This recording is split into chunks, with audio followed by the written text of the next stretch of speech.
এই মামা এখানে আসো তো। আবির, অস্থির হও না মা, পালিয়ে যাব না। কেমন আছো তুমি? এই অবস্থা কেন তোমার? এত সাহস কোথা থেকে পেলে? পরিস্থিতি সাহস দিয়েছে। তুমি কি ব্যস্ত? চলো না কোথাও গিয়ে বসি। তুই এসব কি করছিস? তুমি অন্তত আজকে আমাকে বাধা দিও না। তুমি ওর অবস্থা দেখছো, এটার জন্য আমি দায়ী। পালিয়ে তো যাচ্ছি না, শুধু একটু কথা বলবো। দেবদাস হয়েছ? শেভ করো না কেন? এই কেমন চেহারা করেছো তুমি? আবির, আমরা কেন হেরে গেলাম? এখানে তোমার সন্তান লালন পালন করার স্বপ্ন দেখেছিলাম, সেই স্বপ্নের সমাধি দিয়েছে এরা। এখানে আজ অন্য কারো সন্তান লালন করছি। বিয়ে করেছো?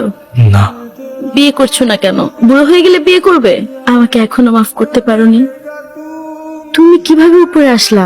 কেউ দেখেনি তোমাকে? না, দেওয়াল টপকে এসছে। কি হয়েছে তোমার বলো তো? বাসা থেকে নাকি তোমার জন্য ছেলে দেখছে। হ্যাঁ দেখছে তো, কি হয়েছে? ছেলে নাকি সরকারি চাকরি আছে। হ্যাঁ থাকতেই পারি তো, তাতে আমার কি? তুমি এত কিছু কিভাবে জানলা? তোমার কাজিন বলছে। তোমার পরিবার তো মনে হয় রাজি। বিয়েটা আমি করব, আমার পরিবার না। আর এসব নিয়ে তোমাকে এত চিন্তা করতে হবে না, ঠিক আছে? ভালোবাসি।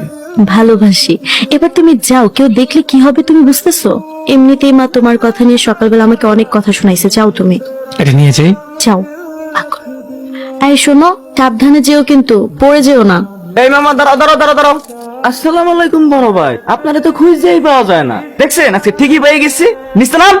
কে আপনারা? কি হয়েছে? সমস্যা কি আপনাদের? উনি আমার থেকে 2000 টাকা ধার নিয়েছে ওনার গার্লফ্রেন্ডের বার্থডের কথা কইয়া। ডেট দিছে লইয়া 10টা। ছোট ভাই, টাকাটা আমি দিয়ে দিব, টাকাটা হাতে এলে। আমার টাকা আজকে লাগবো, অক্ষণ লাগবো। কত টাকা পান আপনি? 2000 টাকা নিছে। আমি দিয়ে দিচ্ছি টাকা। আরে তুমি কেন টাকা দিবা? আমি দিয়ে দিব না টাকা হলে। তুমি চুপ থাকো। নেন। তুমি ওদের থেকে টাকা ধার করছো কেন? আমি কি তোমার কাছে কখনো কিছু চাইছি? তুমি চাও নাই, কিন্তু আমার তো ইচ্ছে করে তোমাকে কিছু দিতে। তোমার বার্থডে ছিল, আমি তোমাকে কিছু দিব না? দেওয়ার সময় কি চলে গেছে? তুমি আর কখনো এরকম টাকা ধার করবা না, বুঝছো? আচ্ছা সেটা না হয় বুঝলাম, কিন্তু আমি তো হাত খরচ পেলে টাকাটা ওদের দিয়ে দিতাম। আচ্ছা বুঝতে পারছি, এবার চলো। বেশি দেরি করলে আম্মু আবার ধরে বিয়ে দিয়ে দিবে। সবসময় তোমার এগুলো নিয়ে ফাইজলামি করতে হবে? আচ্ছা বাবা, সরি, চলো।